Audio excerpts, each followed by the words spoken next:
Men, let's talk about the quiet tax most of us have paid. Not money, not time in the gym, not overtime at work. I mean the invisible tax, the hours spent trying to be chosen. If you've ever stared at your phone and felt your stomach tighten while you waited for a reply, you know exactly what I'm talking about. If you've ever rewritten a message 3 times so it landed just right, if you've ever explained yourself in paragraphs because you were afraid silence would be misread, if you've ever canceled a plan you cared about to look more available, you've been paying it. And the worst part is this: it doesn't even buy what you think it buys. You can pour in effort and still get dismissed. You can be polite and attentive and consistent and still be told you're too much. You can do everything you were told to do and still watch the door close without an explanation. So you start asking yourself, what's wrong with me? But the better question is, what did I train myself to believe? A lot of men were taught that connection is a hunt, that your job is to pursue, prove, persuade, that if you apply enough energy, you will earn a yes, that the right sequence of words, the right timing, the right level of attention will turn uncertainty into commitment. That mindset doesn't make you strong. It makes you perform. And performance is fragile because the moment your confidence depends on someone else's reaction, you're no longer living from your center. You're living from their approval. Your mood rises and falls with a notification. Your self-image shifts with a delay. Your value becomes negotiable, updated in real time by someone who doesn't actually know you yet. That isn't love. That's outsourcing your identity. Now here's the part that stings. The world can sense it.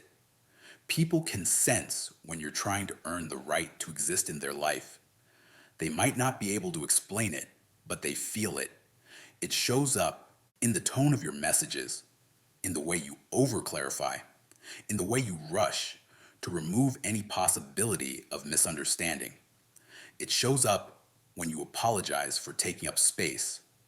It shows up when you ask questions you don't care about just to keep the thread alive. It shows up when you keep a conversation going past its natural end because you're afraid that if you stop, you'll disappear. And ironically, that's the exact behavior that makes you easier to overlook, because what you call effort often reads as pressure. What you call interest can come across as urgency. What you call being nice can land as trying to buy security with attention. You don't mean it that way. Most men don't. Most men are not trying to manipulate anyone. They're just trying to avoid loss. But you can't build attraction on fear. So let's name what's really happening. You're not getting ignored because you're doomed. You're not getting ignored because you're inherently unworthy. You're not getting ignored because you need better lines or a better haircut or a better strategy. You get ignored because your life is asking for permission. And the strongest thing you can do isn't to demand attention. It's to stop begging for it in subtle ways. There's a difference between being intentional and being needy. There's a difference between showing interest and chasing reassurance. There's a difference between caring and collapsing. The man who seems magnetic isn't always the loudest. He isn't necessarily the richest. He isn't necessarily the smoothest. Often, he's the one who isn't auditioning. He shows up steady. He doesn't rush to prove. He doesn't scramble to impress. He doesn't treat every interaction like a final exam. He has something most men underestimate: a stable inner world. And stability is rare. Not stability as in boring. Not stability as in no ambition. I'm talking about emotional self-control, the ability to stay grounded when things are uncertain, the capacity to enjoy connection without clinging to it. That quality changes everything. It changes how you speak. It changes how you listen. It changes what you tolerate and what you don't. It changes the pace of your decisions. It changes the way you carry yourself in a room because you're not scanning faces to figure out where you stand. You already know where you stand. You stand with yourself. That is the shift. Because a man who is anchored does not need to perform. And a man who doesn't perform becomes harder to dismiss. Not because he plays games, not because he is cold, not because he is above anyone, but because he is not trying to extract worth from someone else. Let me say that again. You do not become compelling by insisting people recognize your value. You become compelling when you act like your value isn't up for debate. That doesn't mean arrogance. It means standards. It means boundaries. It means a life that is full enough that you're not using another person's attention as your main source of oxygen. A lot of men confuse attention with connection. Attention is quick. Attention is cheap. Attention can be bought with constant messages and compliments and availability. Connection is different. Connection is earned through consistency, integrity, and presence over time. Connection grows where there is space, trust, and mutual respect. If you're constantly trying to fill every silence, you leave no room for connection to breathe. If you're constantly trying to reassure someone, you subtly communicate that you don't trust the bond to hold on its own. If you're constantly trying to be chosen, you put yourself in a lower position before anything even starts. So what do you do instead? You stop living like your worth is pending approval. You stop arranging your day around a reply. You stop negotiating your personality to match what you think someone wants. You stop over-explaining your intentions because you're afraid to be misunderstood. You stop advertising your strengths like you're selling yourself. You build, not a persona, not a game, not an image. You build a life with weight. Because the real advantage is not getting better at chasing. It's becoming a man who doesn't need to chase to feel alive. Here's a hard truth most men don't want to hear. The average guy isn't suffering from a lack of potential. He's suffering from a lack of direction. And direction is attractive for a simple reason. It signals competence. It signals self-leadership. It signals that your life has structure. In a noisy culture where people are constantly asking to be seen, a man who can be calm is powerful. In a world where everyone is trying to win attention, a man who is not desperate for it stands out. Stillness becomes a statement, not stillness as in passivity, stillness as in composure. The kind of composure that doesn't get dragged around by every new possibility. The kind of composure that doesn't turn one person's uncertainty into your personal emergency. So let's talk about what men should actually be working on.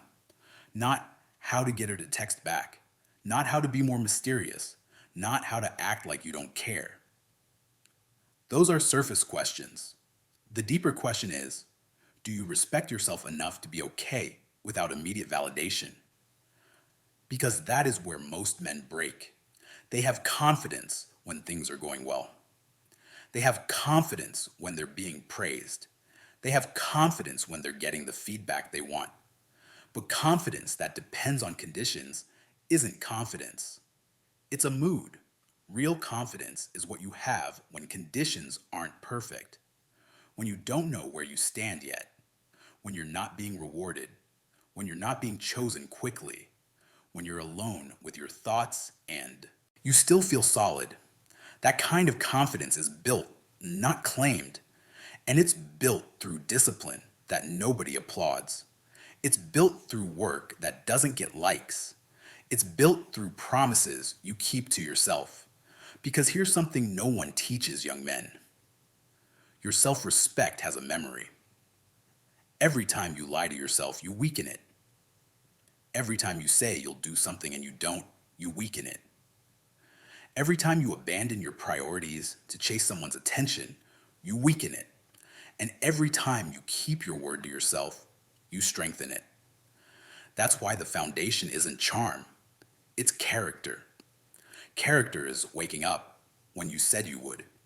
Character is training your body because you refuse to be governed by comfort. Character is learning a skill because you want to be useful, capable, and proud of what you can do. Character is managing your money because you're building freedom. Character is being honest, even when honesty costs you short-term approval. And here's the irony. The more you build those things, the less you need to talk about them. Your life speaks. People can sense when a man has structure. They can sense when his confidence is earned. They can sense when his calm is real. That's why trying harder often fails. Because if your efforts are fueled by fear, they come out jagged. You text more because you're anxious. You explain more because you're afraid. You compliment more because you're trying to secure your position. You become extra because you don't trust your baseline to be enough. And the moment your baseline doesn't feel enough to you, it won't feel enough to anyone else. So the goal is not to become someone who never cares. The goal is to become someone who cares without clinging. Someone who can like a person deeply without handing them the steering wheel to his self-worth. Someone who can be warm without being weak. Someone who can be open without being porous. Someone who can lead his life without demanding someone else complete it. That is independence, not isolation, not bitterness, not I don't need anyone. Independence is, I want connection, but I don't require it to feel stable. That's the posture of a man who can love well. Now let's deal with a common misunderstanding. A lot of guys hear this and think it means you should become indifferent, become distant, reply late on purpose, act uninterested, make people chase you. That's not strength. That's insecurity in a different outfit. You don't need tricks. You need alignment. Alignment means your behavior matches your values and your life. If you are busy, you respond when you can. If you are interested, you show interest without intensity. If you are uncertain, you don't fake certainty. You take time to learn. If someone shows effort, you respect it. If someone disappears, you don't spiral. You don't turn your attention into a prize. You turn your attention into a choice. There's a difference. A prize is used to control. A choice is based on self-respect. So what does this look like in real life? It looks like not overinvesting early. It looks like letting conversations end naturally instead of forcing momentum. It looks like making plans that fit your life, not bending your life into someone else's schedule. It looks like taking rejection as information, not as a verdict. It looks like being able to say, no worries, take care, and meaning it. And yes, it looks like silence sometimes, not as punishment, not as manipulation. Silence as proof that your nervous system can handle uncertainty. Most men talk too much because they can't tolerate not knowing. They fill the space because emptiness feels like danger. But the truth is, a man who can hold space becomes more trustworthy because he's not frantic. He's not reactive. He's not trying to force outcomes. He's present, and presence is the real currency. When you're present, you listen without planning your next line. When you're present, you enjoy the moment without trying to secure the future. When you're present, you can be playful without being needy. When you're present, your energy is clean. Clean energy is rare. Clean energy is attractive. Clean energy is what makes people relax around you because they can feel that you're not trying to take. You're simply there. And that's what so many people want in modern dating. Not more attention, but less pressure. Not more messages, but more ease. Not more proving, but more steadiness. Now let's talk about something men ignore until it's too late. Social context. A lot of guys operate like dating happens in a vacuum, like it's just you, your message, and someone else's response. But people don't evaluate you only by what you say to them. They evaluate you by your life, by your friendships, by your environment, by how you treat others, by how you move in spaces where you're not trying to impress. This isn't about showing off, it's about building a real world. Because a man with a real world is less likely to cling to someone new. He has outlets, he has purpose, he has people, he has structure. When your world is thin, any new person feels like salvation. When your world is full, a new person feels like a bonus. That difference changes your behavior in a way you can't fake. So build your world. Build friendships with men who respect you and push you forward. Build hobbies that challenge you. Build routines that make your mind quieter. Build a schedule that reflects your priorities. Build a body that makes you feel capable. Build competence that makes you proud. Build a home environment that supports your health, not to impress anyone, to become a man you trust. Because when you trust yourself, you stop looking for constant proof. You stop needing someone to reassure you that you matter. And people feel that. Here's another hard truth. You can't negotiate desire. You can't talk someone into valuing you.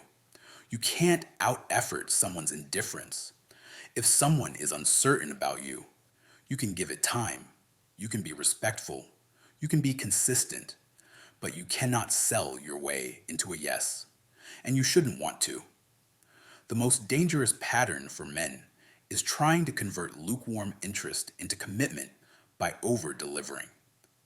That creates resentment because deep down, you know what you're doing. You're trading resources, attention, and energy for the hope of being chosen. And if you finally get chosen, you'll still feel uneasy because you didn't earn that choice by being yourself. You earned it by performing, so you'll keep performing. And that's exhausting. The better move is to choose people who choose you back, not immediately, not recklessly, not without discernment, but clearly. Mutual interest is not a mystery. It's felt. It's shown. It's initiative. It's consistency. It's effort that flows naturally. And your job is not to squeeze effort out of someone. Your job is to make yourself the kind of man who can recognize effort, respond to it, and walk away from confusion without drama. That is maturity. Now, I want to address something men don't say out loud.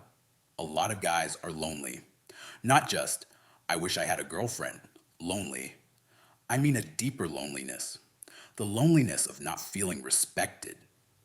The loneliness of not being understood.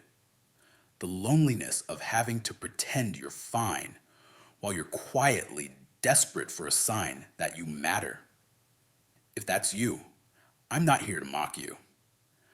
I'm here to tell you the truth. You won't fix that loneliness by chasing attention. You fix it by building a life you're proud to wake up to. And you start small. You stop checking your phone the moment you feel anxious. You go for a walk. When your mind starts bargaining, you lift not to look better, but to feel stronger in your own skin. You read, not to sound smarter, but to expand your inner world. You learn how to sit in silence without panicking.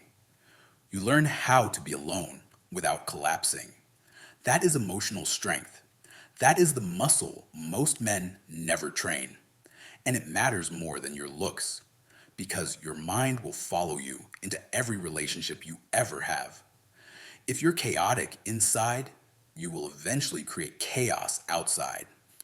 If you're steady inside, you will build something steady outside. So let's turn this into principles you can live by. First principle: your pace is your power. Stop moving at the speed of your anxiety. Move at the speed of your standards. If you like someone, you can show interest, but you don't sprint. You don't dump your life story in the first week. You don't rush to lock something down because you're afraid of losing it. A rushed connection is often a fragile connection.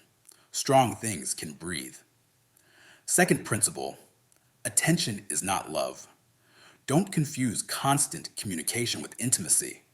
Real intimacy is trust, respect, and consistency. If a connection is real, it doesn't require you to be on call. Third principle: keep your word to yourself. This is where most men either win or lose. If you tell yourself you're going to train, train. If you say you're going to learn, learn. If you say you're going to stop chasing what doesn't serve you, stop. You cannot build self-respect on broken promises. Fourth principle: you don't need to be chosen by everyone. This is where men waste their life. They want to be universally desired. They want to be liked by every type of person. They want to never feel rejection. That's not confidence. That's craving. A solid man is not for everyone. He is for the right people. And he doesn't beg the wrong people to see it. Fifth principle: let actions speak. If someone is interested, you'll feel it. They'll make time. They'll show effort. They'll be curious. They'll follow through. If you keep needing to decode mixed signals, the signal is mixed for a reason. You don't need to punish anyone. You don't need revenge. You don't need a speech. You need clarity. And clarity is a gift you give yourself. Now you might be thinking, what about being kind? What about being respectful? What about being a good man? All of that still matters. But being a good man doesn't mean being a man without boundaries. Kindness without backbone becomes people-pleasing. Respect without standards becomes self-erasure. Generosity without discernment becomes desperation. You can be warm and still have limits. You can be caring and still have a life. You can be interested and still say, "This doesn't work for me." That is what strength looks like in practice, not dominance, not posturing, not trying to win. Strength is calm refusal to abandon yourself. Now let me paint a picture. There's a man who walks into a room and doesn't look around for approval. Not because he thinks he's better than anyone, but because he's not there to be validated. He is there to live his life. He has friends he respects. He has work that matters to him. He has goals that he is quietly pursuing. He doesn't need to announce them. He speaks clearly. He doesn't overtalk. He doesn't rush. He doesn't apologize for existing. When he likes someone, he's straightforward, not intense, not needy, straightforward. He sets a plan. If it works, great. If it doesn't, he doesn't collapse. He doesn't argue. He doesn't bargain. He doesn't try to earn a yes by exhausting himself. He moves on because his life is already moving and people notice him, not because he is trying to be noticed, but because he is stable. In a culture that is addicted to reaction, stability becomes rare.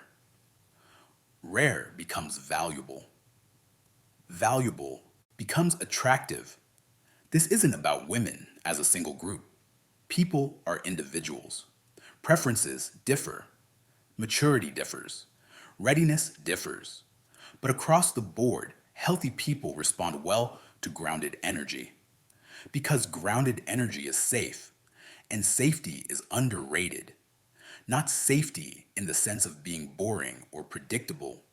Safety in the sense of being reliable, of not creating chaos, of not forcing someone to manage your emotions, of not making every delay feel like a crisis. A man who can regulate himself is a man who can lead himself. And a man who can lead himself can lead a relationship. Now, let's bring it home. If you've spent years chasing validation, you don't fix it by pretending you never cared. You fix it by caring about the right things. Care about your health. Care about your craft. Care about your friendships. Care about your family, your community, your principles. Care about building a life you respect. Because when you respect your life, you stop offering yourself cheaply. You stop overinvesting in strangers. You stop trying to turn attention into identity. And you start becoming the kind of man whose presence has weight. Weight is different from volume. Volume is loud. Weight is felt. A man with weight doesn't need constant contact to feel connected. A man with weight doesn't try to impress. He expresses. A man with weight doesn't chase. He chooses. And yes, when you live that way, your relationships change. You'll attract people who like you for who you are, not for how hard you work to keep them. You'll repel people who want you frantic, available, and easily controlled. That's not a loss. That's a filter. You'll stop wasting months in situations that never had a foundation. You'll stop calling confusion chemistry. You'll stop thinking suffering is proof of love. And you'll realize something that should have been taught to every man early. Your attention is expensive, not because you're a celebrity, because your life is finite. You don't have unlimited days. You don't have unlimited energy. So stop donating your time to uncertainty. Stop investing your self-worth into people who haven't earned it. Stop shrinking your standards to avoid being alone. Solitude is not the enemy. A life without purpose is the enemy. So here's the challenge, and it's simple, but it's not easy. For the next week, stop performing. Don't send messages to ease your anxiety. Don't chase clarity from someone who is vague. Don't apologize for taking time to respond. Don't cancel your plans to look more available. Do the work you said you'd do. Train, read, build, organize your life. Fix what you've been avoiding. Clean your room. Clean your calendar. Clean your habits. Have one hard conversation you've been dodging. Take responsibility for something you've been blaming on luck. And every morning, write down 3 things you're grateful for that have nothing to do with being liked. A hot shower, a strong body, a quiet moment, a friend who checks on you, a goal you're moving toward. This is how you build internal gravity, because internal gravity is what keeps you from floating toward every shiny approval. And if someone reaches out, respond like a man who has a life, warmly, clearly, without urgency. If they want to see you, make a plan that fits your world. If they don't follow through, accept it with dignity. No essays, no lectures, no begging. Dignity is not silence because you're afraid. Dignity is silence because you respect yourself. And one day, you'll look back and realize the moment your life changed wasn't when someone finally chose you. It was when you stopped needing to be chosen to feel whole. That is when you stop being a candidate and become a certainty, not because you are perfect, because you are anchored, because you are building, because you are no longer asking the world for permission to exist. You're not here to audition for affection. You're here to become the man you respect when no one is watching. And when you do that, the right people won't need convincing. They will feel it. They will recognize it. They will meet you there, so don't try harder to be liked. Get stronger at being yourself. Get clearer about what you want. Get disciplined about what you tolerate. Get serious about your peace. Because the goal isn't to win attention. The goal is to live so solidly that attention is no longer the prize. The prize is your life. And when you finally treat it like the prize, everything changes.